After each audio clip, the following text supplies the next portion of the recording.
Ministarstvo prosvete naložilo je školama u Srbiji da se sprovede anketa među zaposlenima kako bi se dobila jasna slika o tome koliko ljudi želi da uz otpremninu odu u prevremenu penziju.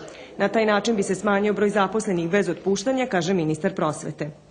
Da se na to mesto niko ne prima, nego da se taj fond časova rasporedi na zaposlene u školi, na nivou opštine ili na nivou školske uprave, da jednostavno sa tom akcijom smanjimo broj zaposlenih bez otpuštanja, a da iduće godine taj novac upotrebimo za potrebe obrazovanja.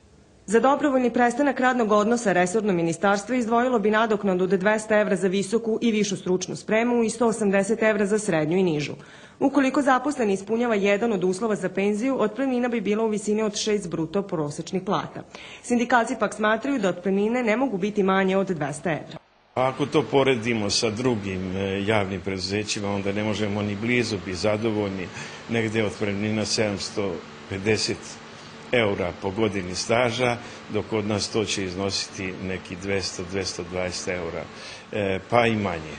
U predlogu programa racionalizacije koji su sindikalci poslali Ministarstvu prosvete navodi se i to da bi obrazovni sistem trebalo osloboditi nestručnih radnika, kojih ima u velikom broju.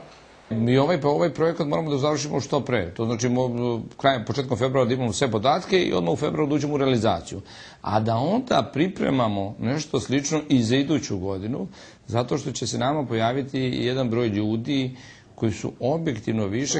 Novac koji bi se uštedeo na taj način ministarstvo bi uložilo u obrazovni sistem, dok sindikati smatraju da bi on trebalo biti upotrebljen za povećanje zarada prosvetnim radnicima.